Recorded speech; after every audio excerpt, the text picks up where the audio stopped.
मुच्यते पूर्णस्य पूर्णमादाय पूर्णमेवावशिष्यते। ओम शांति शांति शांति। शंकरं शंकराचार्यं केशवं बादरायणं सूत्रभाष्य कृतो वंदे भगवन्तौ पुनः पुनः।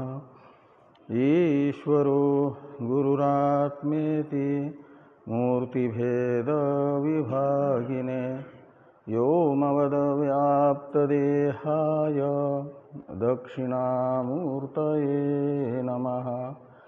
ओम शांति शांति शांति।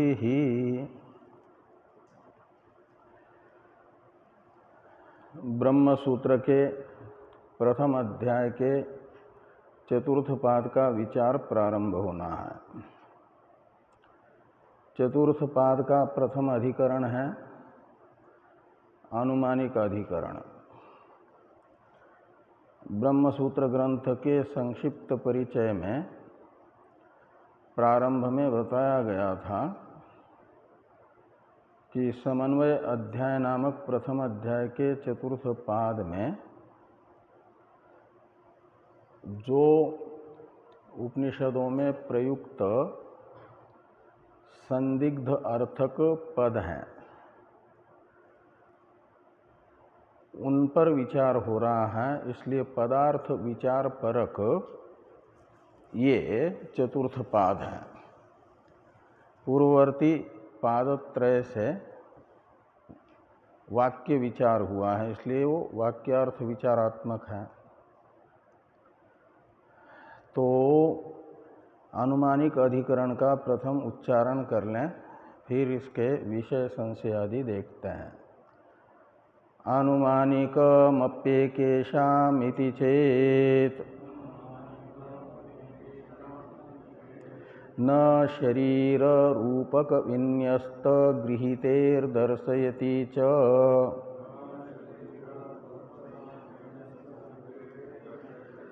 सूक्ष्मन्तु तदर्हत्वात् तदधीनत्वाद् अर्थवद ज्ञेयत्वावचनाच्च वदति इति चेन्न प्राज्ञो हि प्रकरणात् त्रयाणामेव चैवमुपन्यास प्रश्नश्च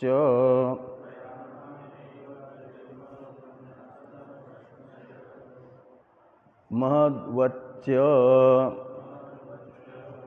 महत परमव्यक्तम् प्रधानमथवा वपुः प्रधानं सांख्यशास्त्रोक्त तत्वानां प्रत्यभिज्ञया श्रुतार्थ प्रत्यभिज्ञानात् परिशेषाच्च तद्वपुः सूक्ष्मत्वात् कारणावस्थ अव्यक्ताख्यं तदर्हति।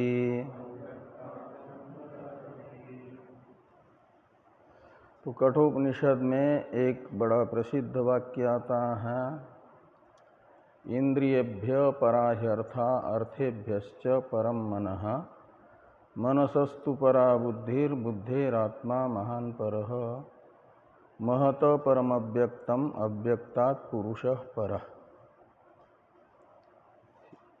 ये जो कठोपनिषद का मंत्र है, इसमें जो क्रम बताया गया है, अव्यक्त, उसके बाद महतत्व,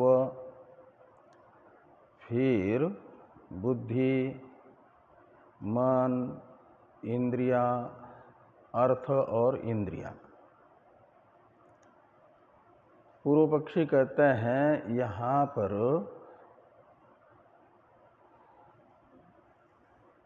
कठोपनिषद के इस मंत्र में पूर्व पक्षी यहाँ है सांख्य इस अधिकरण में, अनुमानिक अधिकरण में, वे प्रधान को वाक्यार्थ तो बता नहीं पाए। किसी उपनिषद वाक्य का जगत कारणत्वेन रूपेण प्रधान में समन्वय दिखा नहीं पाए। तो कहते भले ही हमारा प्रधान वाक्यार्थ न हो, लेकिन वेदों में प्रयुक्त जो पद हैं उन पदों का अर्थ तो होगा, उसे वैदिक पदार्थ तो माना जाएगा। तो वेद में प्रयुक्त एक पद को भी वेद कहा जाएगा।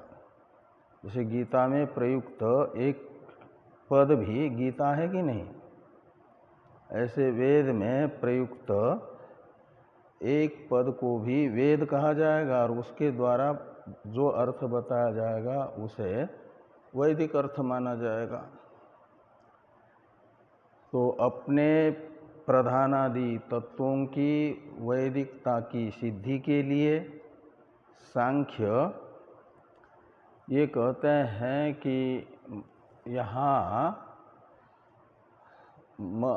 महत्तत्व और अव्यक्त का जो क्रम है, और बुद्धि शब्द का अर्थ भी अहंकार करेंगे, तो अव्यक्त, महत्तत्व और अहंकार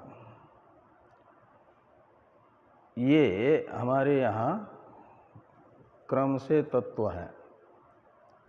प्रधान मूल प्रकृति है, न तो किसी की विकृति है, इसलिए प्रकृति मात्र कहा जाएगा, उसमें प्रकृतित्व रहेगा। और अव्यक्त पदार्थ भी इस मंत्र में बताया गया कारण रूप तत्व को ही बता रहा है। तो और हमने अपने शास्त्र में अव्यक्त पद का प्रयोग प्रधान के पर्यायवाचक पद के रूप में किया भी है। प्रधान के लिए अव्यक्त, प्रकृति, इन शब्दों का प्रयोग सांख्यों ने भी सांख्य शास्त्र में किया है। प्रकृति, अव्यक्त, और उसका जो प्रथम परिणाम है विकृति है। परिणाम यानी कार्य को कहा जाता है विकृति। वो कौन है? महत तत्व कहते हैं। तो वहाँ महत शब्द का प्रयोग प्रथम कार्य के लिए आया हुआ है सांख्य शास्त्र में। और यहाँ पर भी अव्यक्त के बाद में किसका नंबर आता है? यानी ऐसे पीछे जाएंगे, पीछे से आगे आते हैं पाठक्रम के अनुसार, तो कारण की ओर जाते हैं। और पाठक्रम के अनुसार उत्तर से पूर्व की ओर जाते हैं, यानी अनंतर उक्त पदार्थों से पूर्व उक्त पदार्थ के तरफ जाते हैं, तो माना जाता है अव्यक्त नामक तत्व है कार्य कारण में प्रथम कारण रूप तत्व। उसका प्रथम कार्य है सांख्यों के अनुसार महत तत्व, उसे महत कहा जाता है। वह अव्यक्त की यानी प्रधान की विकृति है और बुद्धि शब्दित अहंकार की प्रकृति है। इसलिए महत तत्व को प्रकृति भी माना जाएगा, विकृति भी माना जाएगा। प्रकृति माना जाएगा पूर्व तत्व की, विकृति माना जाएगा उत्तर तत्व की। उत्तर तत्व कौन है? पाठक्रम के अनुसार अव्यक्त। तो अव्यक्त की विकृति और बुद्धि शब्दित अहंकार की सांख्य कहते हैं विकृति है, यानी प्रकृति है महत्तत्व। ऐसे अहंकार स्वयं महत्तत्व की विकृति है, यानी कार्य है, और पंच तन्मात्राओं का कारण है। तो पंच तन्मात्राएं वहाँ पर अर्थ शब्द से बताई गई है, और इंद्रियों का भी कारण है। वो अहंकार से ही पंच तन्मात्राएं तथा एकादश इंद्रियां प्रकट होती है। तो इंद्रियां प्रकट हुई, तो इंद्रियों को वहाँ पर मन शब्द से और इंद्रिय शब्द से बताया है, और अर्थ शब्द से पंच तन्मात्राओं को बताया। तो इस प्रकार ये जो पंच तन्मात्राएं और एकादश इंद्रिया, ये 16 तो विकृति मात्र रूप तत्व है। वह किसी की पंचचेंद्रिय गोचरा, वो मानते हैं मन और 5 ज्ञान इंद्रिया, एकादश इंद्रिया नहीं, बाह्य 5 ज्ञान इंद्रिया इंद्रिय शब्द से लेना, कर्म इंद्रियों को उधर नहीं लेता। और मन और इंद्रियों, ये स्थूल पंचभूत जो पंच तन्मात्राओं का कार्य है। तो 5 इंद्रिया, एक मन, ये अहंकार के कार्य हैं, और अहंकार का ही कार्य है उनके यहाँ कौन, आपका पंच तन्मात्राएं भी, और पंच तन्मात्राओं का कार्य है स्थूलभूत। तो ये इंद्रिय पंचक और मन ऐसे 6 और स्थूल पंचभूत, ये एकादश हो गए। और पंच सूक्ष्मभूत तन्मात्राएं, इनको कहा जाता है एकादश इंद्रिया उनके यहाँ, और आपकी ये पंचभूत, ये केवल 16 तत्व विकृति रूप है। और पंच तन्मात्राएं, अहंकार और महत्तत्व, ये 7 प्रकृति भी है विकृति भी है, यानी कार्य भी है कारण भी है। और वो जो 16 है एकादश इंद्रिया और 5 स्थूलभूत, इनको केवल कार्य रूप मानते हैं, कारण रूप नहीं। और अव्यक्त को वे कहेंगे कैसे हैं, केवल प्रकृति रूप है, अव्यक्त प्रकृति रूप है, विकृति नहीं है। तो यहाँ हमने जो क्रम बताया है, सांख्य लोग कहते हैं हमारे सांख्य स्मृति में, उसी क्रम से यहाँ तत्वों की प्रतीति इस वेद मंत्र में होने के कारण अव्यक्त पद का अर्थ प्रधान मानना चाहिए। तो प्रधान वाक्यार्थ न होने पर भी वेद में प्रयुक्त अव्यक्त शब्द का अर्थ है, इसलिए वेदार्थ है। तो सांख्य शास्त्रोक्त प्रधान अवैदिक नहीं है, वेद प्रतिपादित है, ये बताना चाहते हैं सांख्य लोग। इसलिए इस मंत्रस्थ अव्यक्त पद को विषय बना करके ये संशय बताया जा रहा है प्रथम श्लोक के पूर्वार्ध में, कि महत परम अव्यक्तम प्रधानम अथवा महत परम अव्यक्तम वपुः, ऐसा द्विकोटिक संशय समझना। तो यहाँ पर जो महत्तत्व से पर, यानी महत्तत्व की प्रकृति, के रूप में यहाँ यानी महत परम अव्यक्तम इस श्रुति में तो सीधा महत तत्व से पर यानी अभ्यंतर सूक्ष्म तथा व्यापक पर शब्द का अर्थ है अव्यक्त पदार्थ बताया। वो जो महत परम अव्यक्तम इस श्रुति वाक्य के द्वारा उक्त अव्यक्त पद का अर्थ प्रधान किया जाए अथवा उस अव्यक्त शब्द का अर्थ वपुः यानी शरीर किया जाए, ये संशय हुआ। ये शरीर को बता रहा है कि प्रधान को बता रहा है। तो सांख्य कहेंगे कि प्रधानम यानी महत परम अव्यक्तम इस वाक्यस्थ अव्यक्त शब्द का अर्थ प्रधान है, ये सांख्य कहेंगे। तो कठ उपनिषद वेद है और उस वेद में प्रयुक्त अव्यक्त शब्द का अर्थ प्रधान हो जाएगा, तो प्रधानवाद भी वैदिक सिद्ध होगा, वेद का समर्थन प्राप्त हो जाएगा। इस प्रकार की पूर्व पक्ष की प्रतिज्ञा हुई।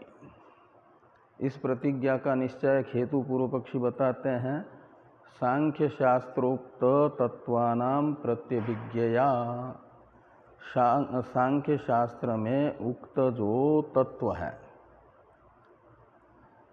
16 यानी 24 तत्व हैं अनात्मा रूप और 25वां तत्व है आत्मा। तो पुरुष शब्द से आत्मा को लेंगे और अव्यक्त से लेकर के अर्थ पर्यंत यह प्रकृति विकृति रूप तत्व बताए गए हैं। और कुछ विकृति रूप तत्व भी बताए गए इंद्रिय शब्द से। और उन्हीं सांख्य शास्त्रोक्त जो तत्व हैं यानी पदार्थ हैं, तत्व शब्द का अर्थ है पदार्थ, सांख्य शास्त्रों के द्वारा स्वीकृत पदार्थ, अपने सिद्धांत को स्थापित करने के लिए उन्होंने पुरुष को तो कार्य भी नहीं माना, कारण भी नहीं माना। कार्य कारण जो कुछ भी है वह अनात्म पदार्थ है। मूल कारण है जिसे प्रधान कहा जाता है, उसका फिर कार्य है महत तत्व, उसका कार्य है अहंकार, अहंकार का कार्य है पंच तन्मात्राएं और इंद्रियां। उन्हीं का यहाँ पर भान हो रहा है।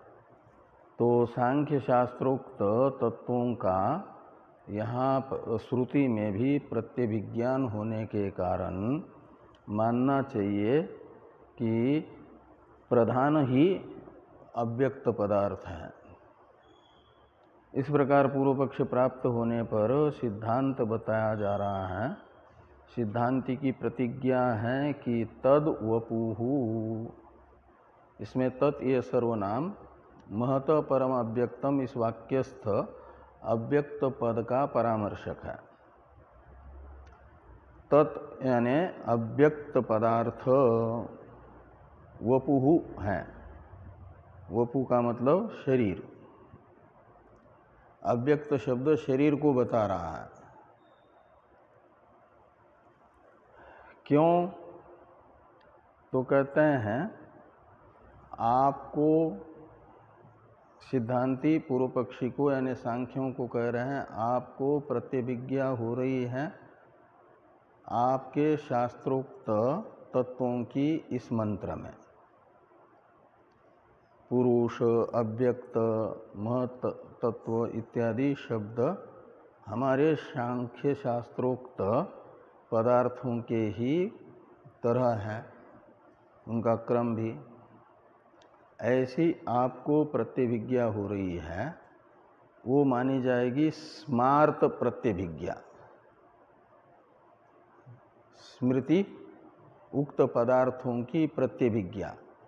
एक मंत्र को पढ़ करके उस मंत्र में उक्त अर्थ को सुन करके फिर जो अर्थ बुद्धि में उपस्थित हो रहा है वह स्मृति प्रतिपादित अर्थ यदि है तो माना जाएगा स्मार्त प्रत्यभिज्ञा है, स्मार्त पदार्थों की प्रत्यभिज्ञा।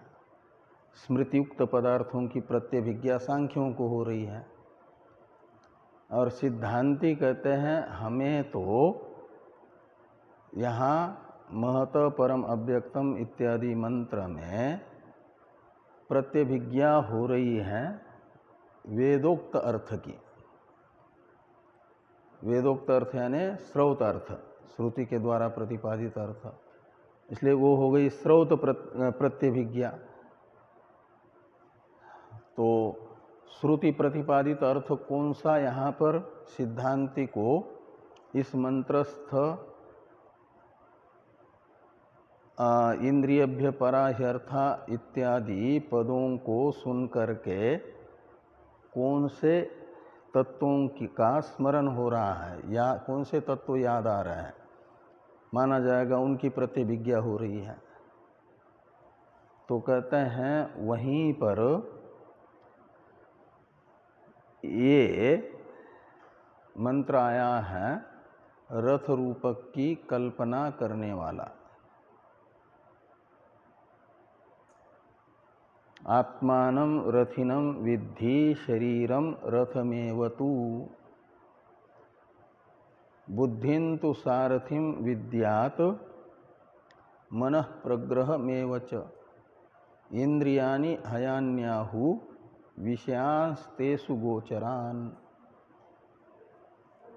यहाँ पर ये मंत्र है, इसमें रथ रूपक की कल्पना है।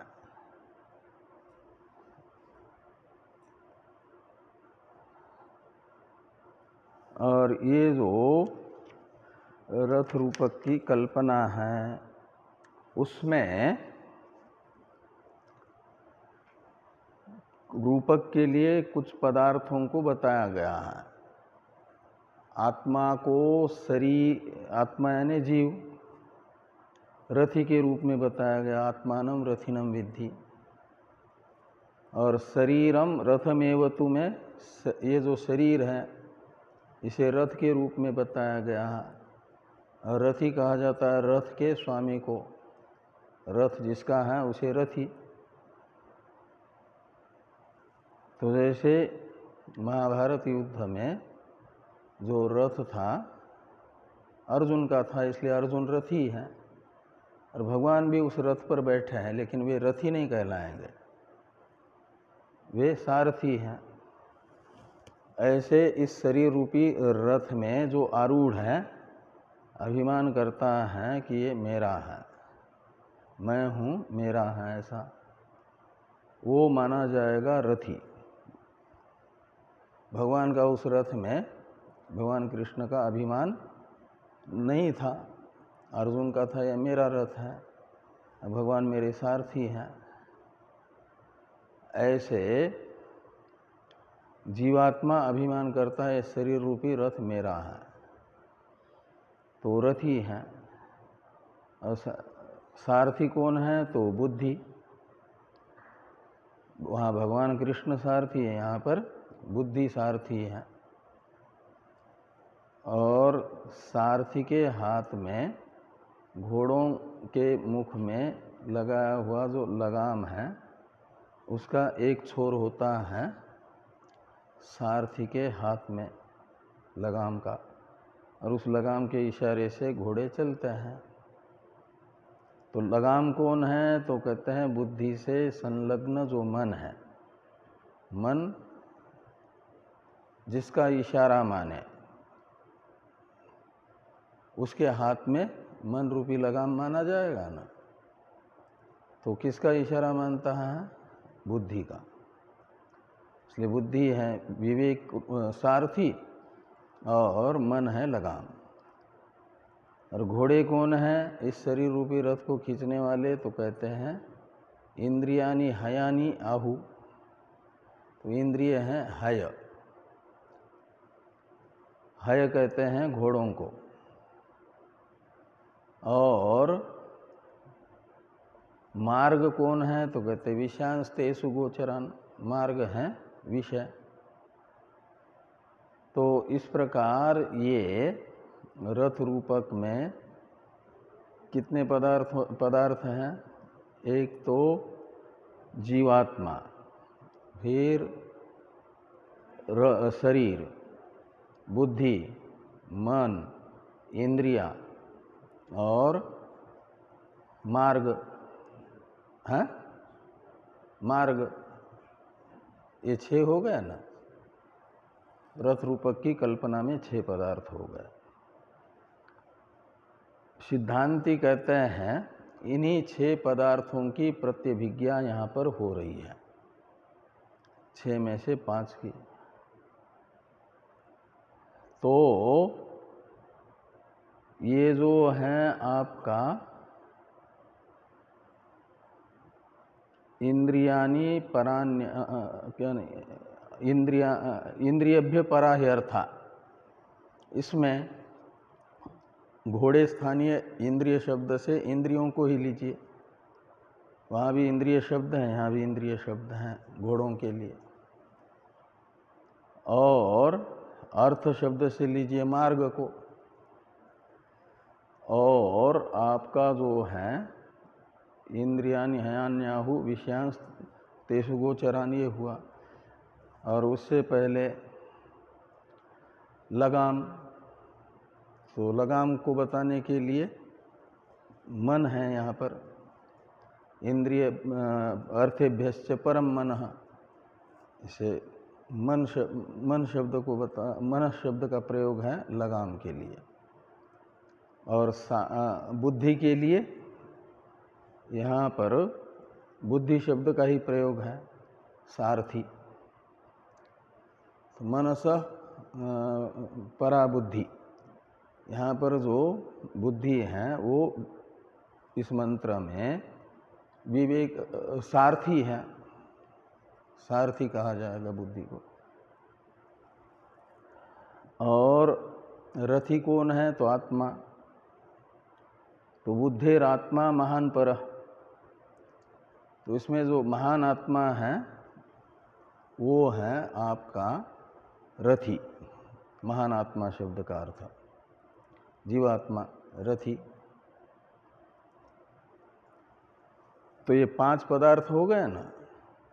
रथी हो गया, महान आत्मा शब्द से कहा गया, बुद्धि शब्द से कहा गया सारथी हुआ, मन शब्द से कहा गया लगाम हुआ, अर्थ शब्द से कहे गए विषय हो गए गोचर मार्ग, और इंद्रिय शब्द से कहे गए घोड़े हो गए। ये 5 हो गए। और रथ रूपक की कल्पना में है कितने? वहाँ पर 6 गिने थे ना। तो कौन सा छूट गया? कौन सा छूट गया है? 6 में से 5 को तो ले लिया गया यहाँ पर, छूटा कौन सा है? शरीर छूट गया है, मार्ग छूट गया। विषय शब्द से तो अर्थ शब्द से मार्ग ही तो लिया गया, तो छूटा शरीर। तो श्रुतियुक्त 5 तत्वों की यहाँ पर प्रत्यभिज्ञा हो रही है। तो मानना चाहिए जिस श्रुतियुक्त 5 पदार्थों का प्रत्यभिज्ञान यहाँ पर हो रहा है इंद्रियादि शब्दों से, तो उनके साथ एक अव्यक्त पद छूटा है। अव्यक्त पद छूटा है कि नहीं छूटा? और रथ रूपक में शरीर छूट गया है। इसलिए अव्यक्त शब्द से जो छूटा हुआ रथ रूपक की कल्पना में है शरीर, वो शरीर लेना चाहिए। ये कौन कहते हैं? सिद्धांती। कि तद्वपु यानी अव्यक्त शब्द का अर्थ वपु है। अव्यक्त शब्द शरीर को बताता है। क्यों? तो कहते हैं स्रोत अर्थ की प्रत्यभिज्ञा यहाँ पर हो रही है। तो उन्होंने भी प्रत्यभिज्ञा बताई थी, यहाँ इन्होंने भी प्रत्यभिज्ञा बताई, सिद्धांती ने भी पूर्व पक्षी ने भी। तो दोनों में प्रत्यभिज्ञा रूप समानता होने पर भी एक प्रत्यभिज्ञा है स्मार्त प्रत्यभिज्ञा और एक प्रत्यभिज्ञा है स्रोत प्रत्यभिज्ञा। और अर्थ निर्धारण करना है श्रुतिस्थ अव्यक्त पद का अर्थ निर्धारण करना है। तो आपको 1 किलो चीनी चाहिए। हाँ, सांख्य स्मृति।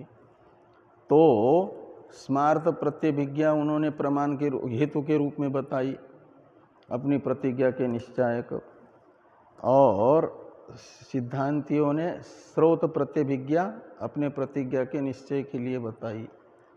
तो प्रत्यभिज्ञा समान होने पर भी आपको देखना होगा कि श्रुति में प्रयुक्त पद के अर्थ का निर्धारण करने के लिए हेतु के रूप से जो प्रत्यभिज्ञा बताई जा रही है वह प्रत्यभिज्ञा कौन सी बलवती होगी और समीप होगी। उस प्रत्यभिज्ञा को आप लोगे। 1 किलो चीनी लेनी है, आपके समीप में जो दुकान है उसके यहाँ भी साफ सुथरी चीनी है और भाव भी बराबर ठीक है, और 1 किलोमीटर दूर पर एक दुकान है चीनी की, वही चीनी वहाँ पर भी है, भाव भी वही है, तो कौन सी चीनी लोगे? हैं? पास वाली लोगे कि दूर वाली लोगे? पास वाली लोगे। दूर जाने के लिए समय भी चाहिए आपके पास, पास वाली दुकान से ही लोगे ना। क्योंकि कोई यदि भाव में अंतर होता या क्वालिटी में अंतर होता तो दूर भी जा कर के ले सकते थे। तो यहाँ पर प्रत्यभिज्ञा स्रोत अव्यक्त पद का अर्थ निर्धारण करने के लिए समीप में प्रत्यभिज्ञा कौन सी पड़ेगी? स्रोत प्रत्यभिज्ञा। स्मार्त प्रत्यभिज्ञा तो सांख्य शास्त्र के पास जाना पड़ेगा, पहले वो पढ़ना पड़ेगा।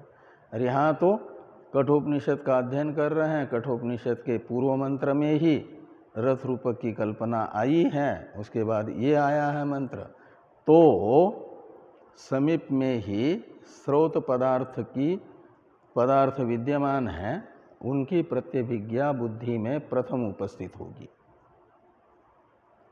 वो बलवती मानी जाएगी। और उस स्रोत प्रत्यभिज्ञा से श्रुत्युक्त अर्थ का प्रत्यभिज्ञान हो रहा है। अव्यक्त पद का ही अर्थ बाकी है। अव्यक्त पद को वहाँ रथ रूपक कल्पना में किस अर्थ का मैं बोधक बनूं, ये आकांक्षा बनी हुई है। और शरीर को यहाँ पर इस मंत्रस्थ किसी न किसी पद का अर्थ बनने के लिए अभिधान की अपेक्षा बनी हुई है। इसको अभिधेय की अव्यक्त पद को, और शरीर को अभिधान की अपेक्षा है। तो इसलिए क्या होगा कि अव्यक्त शब्द का अर्थ शरीर निकलेगा। और इसमें परिशेष न्याय भी होता है। बाकी 5 पदों ने तो 5 अर्थ को, वैदिक अर्थ को बता दिया, और बचा एक अव्यक्त पद ही, और उधर भी जहाँ जिस मंत्रस्थ अर्थ की प्रत्यभिज्ञा हो रही है वहाँ पर शरीर बचा है। इसलिए परिशेष न्याय से भी क्या होगा? परिशेषाच्च तत्, यानी अव्यक्त शब्द का अर्थ हो जाएगा शरीर ही। तो कहा शरीर तो इंद्रिय गोचर है, नाम रूप से अभिव्यक्त है, और अव्यक्त शब्द का तो अर्थ होता है नाम रूप से अनभिव्यक्त। तो शरीर को कैसे बताएगा? अव्यक्त शब्द का अर्थ घटना भी चाहिए ना, उसमें अर्हता भी होनी चाहिए ना शरीर में अव्यक्त पद का अर्थ बनने की। तो कहते हैं अर्हता है। शरीर की 2 स्थितियां हैं, एक कार्य अवस्था और एक कारण अवस्था। स्थूल शरीर की कारण अवस्था का नाम है भूत सूक्ष्म। भूत सूक्ष्म 3 अध्याय के पहले पाद में कई बार आया है ना, भूत सूक्ष्म भूत सूक्ष्म। वो जो भूत सूक्ष्म है पंचीकृत भूतों का ही सूक्ष्मांश, जिससे ये स्थूल शरीर बनता जाता है, जो जीवात्मा को एक शरीर से दूसरे शरीर में ले जाता है और फिर उस शरीर के रूप में परिणत होता है, जिससे परिवेष्टित होकर के जीवात्मा मृत्यु के समय एक शरीर को छोड़ करके दूसरे शरीर में जाती है और फिर वहाँ पर वो उस शरीर का रूप धारण करके प्रकट होता है, फिर वहाँ से वो निकल आता है दूसरे शरीर में। ये यात्रा चल रही है अनादिकाल से। तो इसमें ये जो भूत सूक्ष्म हैं, इसको कभी मरने वाले व्यक्ति के मृत्यु के समय पास में बैठे हो कि नहीं? बैठे हो? जिस समय प्राण निकलते उस समय किसी के बैठे हो पास में? बैठे हैं? बैठे हैं तो निकलते समय देखा क्या आँख से? वो भूत सूक्ष्म से परिवेष्टित होकर के तो जाता है।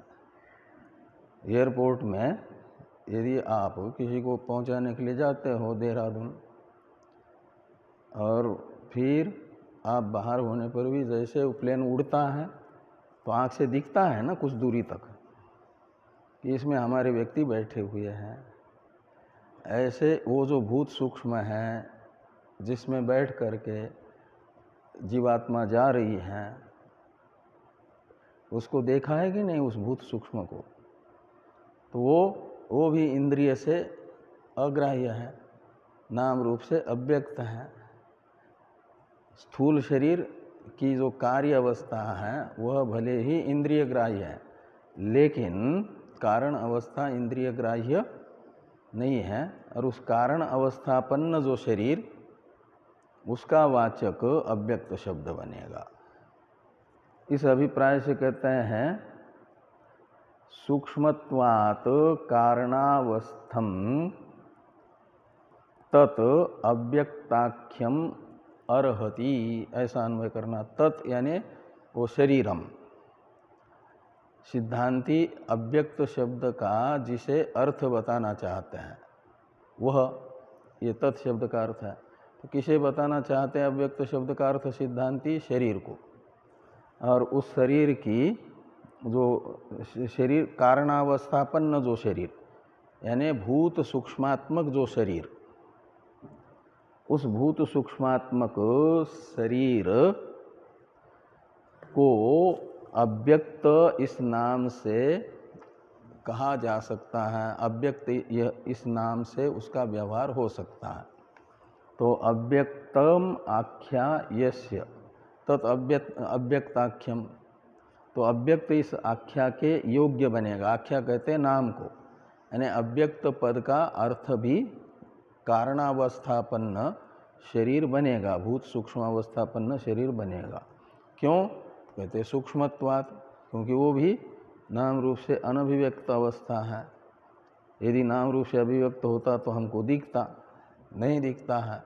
इसका अर्थ है कि वो अव्यक्त है। तो इस प्रकार ये जो है आपका अनुमानिक अधिकरण पूरा हो जाता है।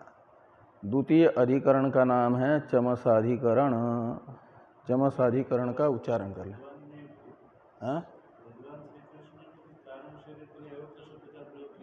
हाँ, कारण शरीर के लिए अव्यक्त शब्द का प्रयोग किया। हाँ, अव्यक्तादीनि भूतानि व्यक्त मध्यानि भारत अव्यक्त निधनान्यैव तत्र का परिदेवना। तो ये जो नाम रूप से अभिव्यक्ति रूप कार्य अवस्था है, ये कार्य अवस्था में शरीर भले ही न रहे लेकिन कारण अवस्थापन्न, तो इस कारण अवस्था में तो इसका कारण अवस्था रूप से तो अवस्थान रहता ही है।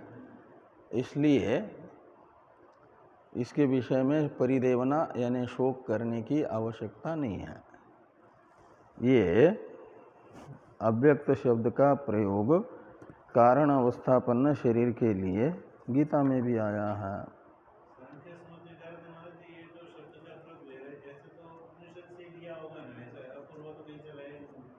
क्या अव्यक्त शब्द?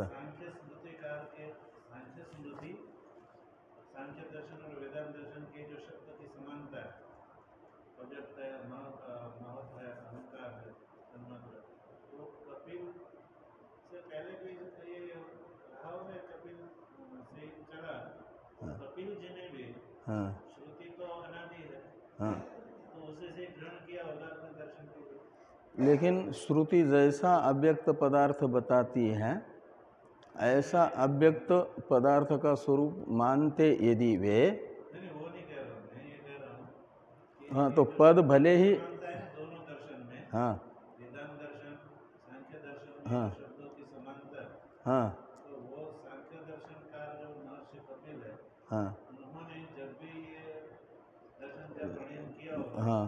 तभी शब्द प्रयोग उनका उपनिषद से गृहीत होंगे ना उनका।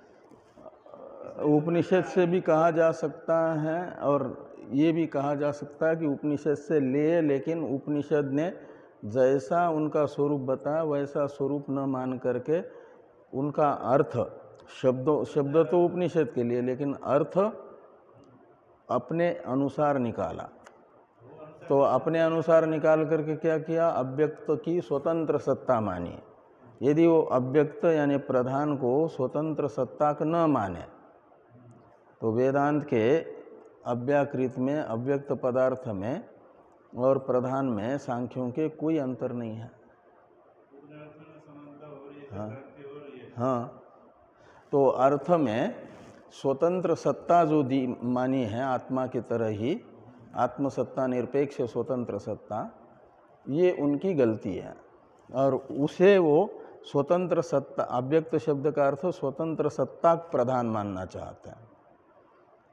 तो ये बताया जा रहा है कि वेद में अव्यक्त शब्द का प्रयोग, प्रकृति शब्द का प्रयोग, अव्याकृत शब्द का प्रयोग आया है कारण तत्व के लिए ही, कारण उपाधि के लिए, लेकिन वह उसका अर्थभूत कारण उपाधि पारमार्थिक नहीं है, वो कल्पित है, प्रातिभाषिक है, अपने कार्य के तरह ही आत्मा में, और आत्मा की सत्ता से सत्तावती है। आत्मा के बिना उसका कोई अस्तित्व नहीं, और ये आत्मा के बिना अस्तित्व मान रहा है। तो आत्मा के बिना अस्तित्ववान जो अव्यक्त पदार्थ, वह यानी प्रधान है, वह अव्यक्त शब्द का कठोपनिषद में अर्थ है। ऐसा सांख्यों का आग्रह यदि स्वीकार कर लेंगे तो मानना होगा कि सांख्यों का स्वतंत्र सत्ता पदार्थ भी वैदिक है, इसलिए प्रधान कारणवाद भी वैदिक सिद्ध होगा।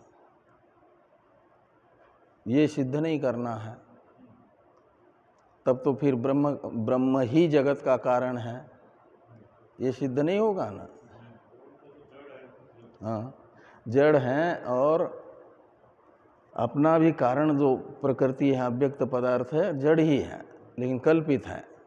कल्पित होने से वो उपाधि का कारणत्व धर्म उपहित में आरोपित होता है। आरोपित कारण ब्रह्म ही है, ब्रह्म के बिना प्रकृति कुछ नहीं करती। इसलिए मया अध्यक्षेण प्रकृति सूयते सचराचरम, मेरी सत्ता से सत्तावती हो करके प्रकृति ही करती है, मैं नहीं करता हूँ। और उनके यहाँ तो स्वतंत्र सत्ता है अव्यक्त की, वो स्वतंत्र सत्ता छोड़ दें तो एक प्रकार से माया के तरह हो जाएगी वो। तो वेदांत में और उसमें दो बातें वो छोड़ दें, एक तो प्रधान की स्वतंत्र सत्ता और पुरुष का अनेकत्व।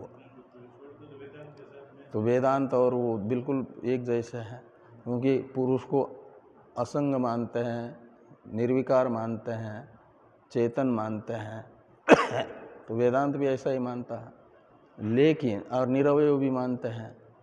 लेकिन ऐसा होता हुआ भी पुरुष स्वतः अलग अलग है। तो ये जो पुरुष का अनेकत्व है वो छोड़ दें और आपका इसकी स्वतंत्र सत्ता छोड़ दें, तो सांख्य और वेदांत का झगड़ा ही मिट जाए। हाँ, फिर तो वेदांत में ही उनका विलय हो जाएगा, अलग दर्शन नहीं रहेगा। इसी पर तो उनका दर्शन टिका हुआ है। हाँ,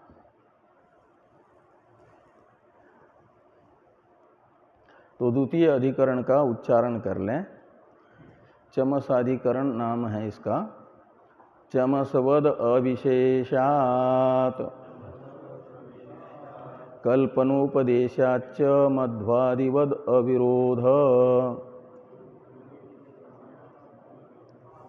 क्या हुआ?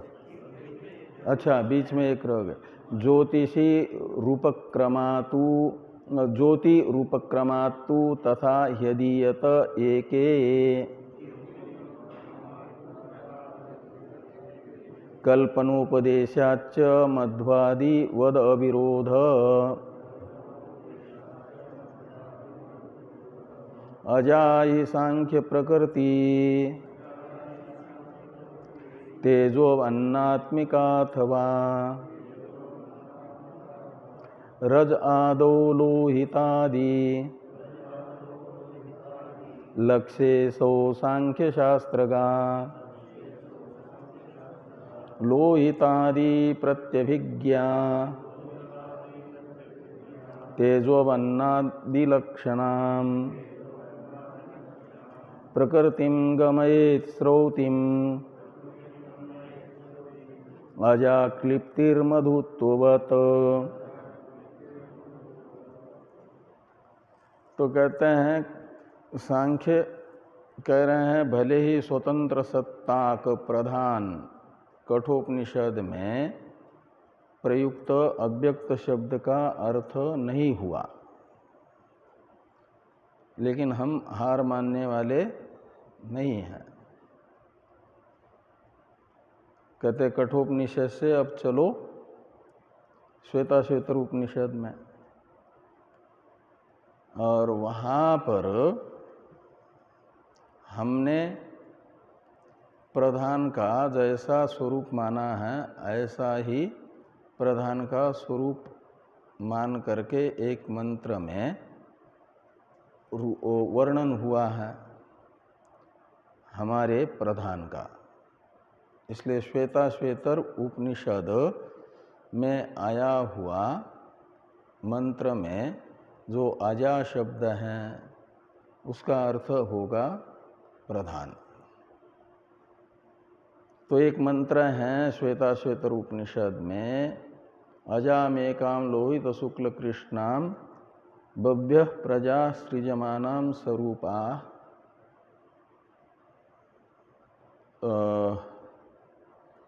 अजोहेको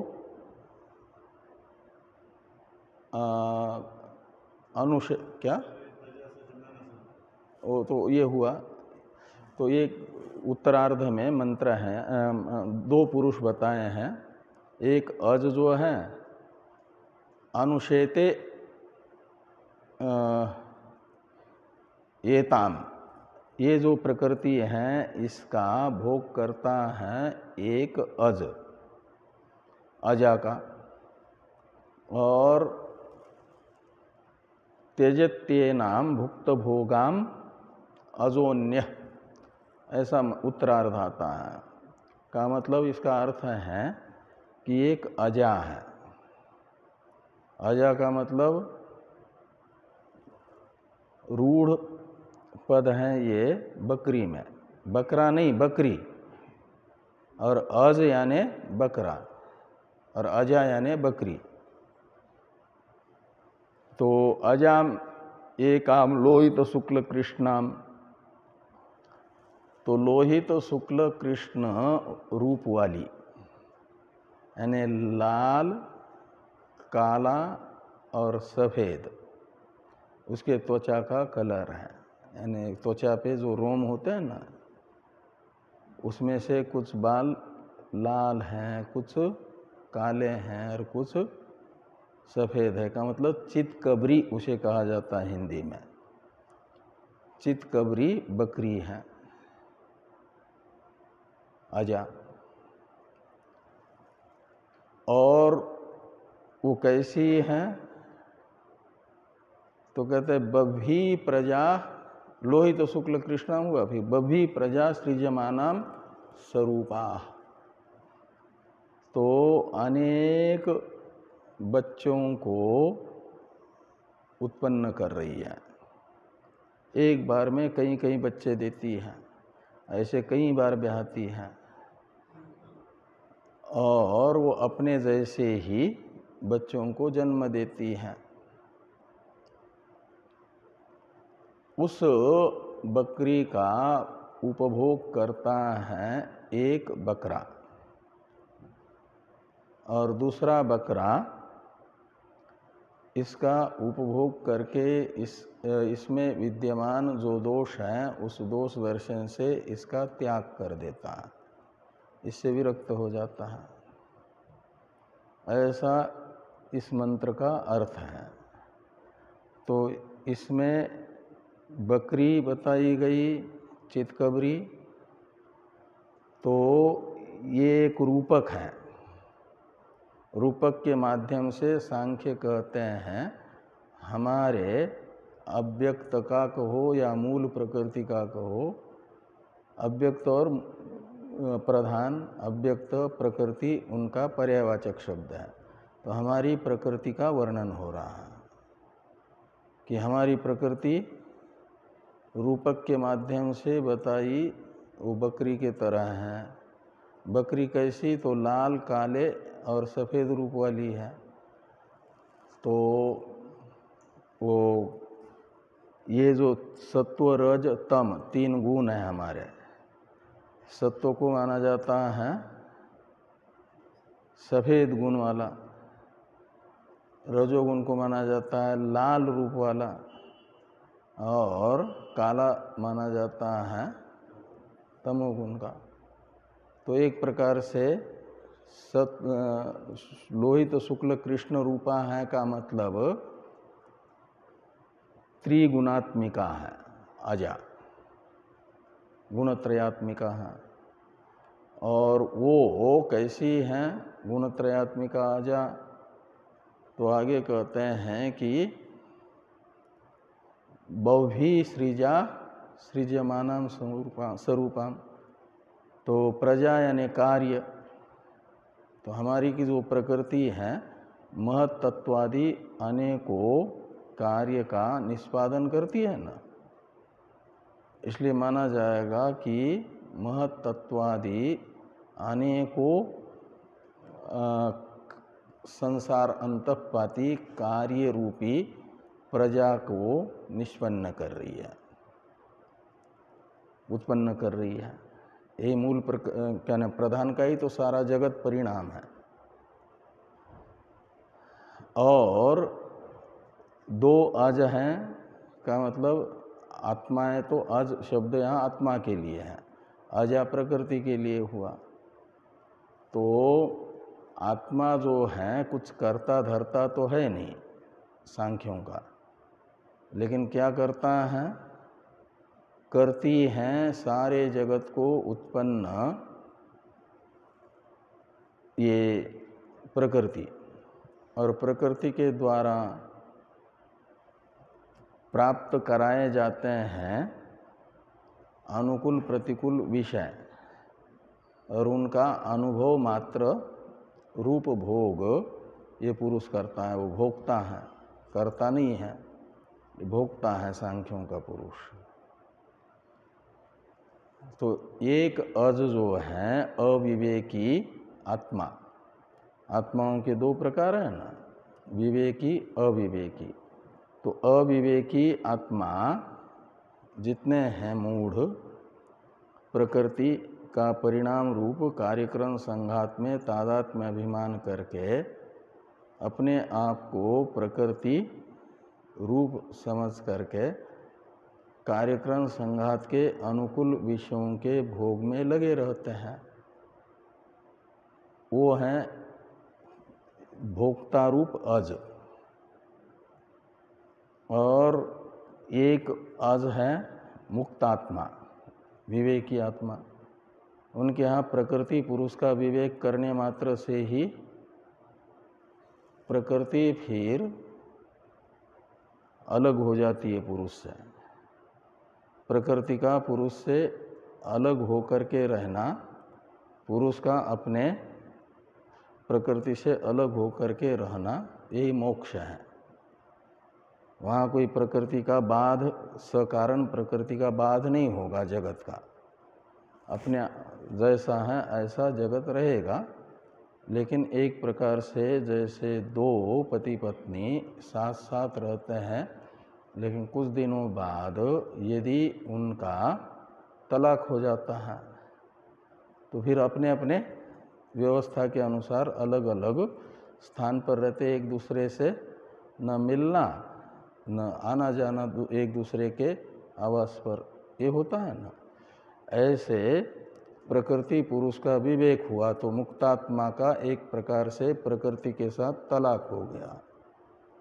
वो अपने स्थान पर रहेगी अपनी सत्ता लेकर के, पुरुष पुरुष के अपने रूप में रहेगा मुक्तात्मा। तो एक जो अज है वो इसको त्याग देता है। जहात्येनाम भुक्त भोगाम अजोन्य, अजोन्य ये जो कहा गया, तो यहाँ जो बकरी की कल्पना करके वेद मंत्र में एक आजा का निरूपण हुआ है, वह आजा पदार्थ कौन है इसका निर्धारण करना है। तो सांख्य तो कहेंगे कि हमारी जो प्रकृति है प्रधान, वही यहाँ पर अजा शब्द का अर्थ है। और सिद्धांती कहेंगे यहाँ अजा शब्द का अर्थ अवान्तर प्रकृति, जो छांदोग्य उपनिषद के 6वें अध्याय में सत से उत्पन्न हुए अत्रिवृत भूतत्रय बताए हैं, तेज, जल और अन्न, अन्न यानी पृथ्वी, वो अजा पदार्थ हैं। ये कौन कहेंगे? सिद्धांती। तो इसलिए यहाँ पर प्रथम श्लोक में तो संशय है, फिर इसका वो पूर्व पक्ष सिद्धांत, इन सब चीज़ों की चर्चा हम लोग करते हैं कल।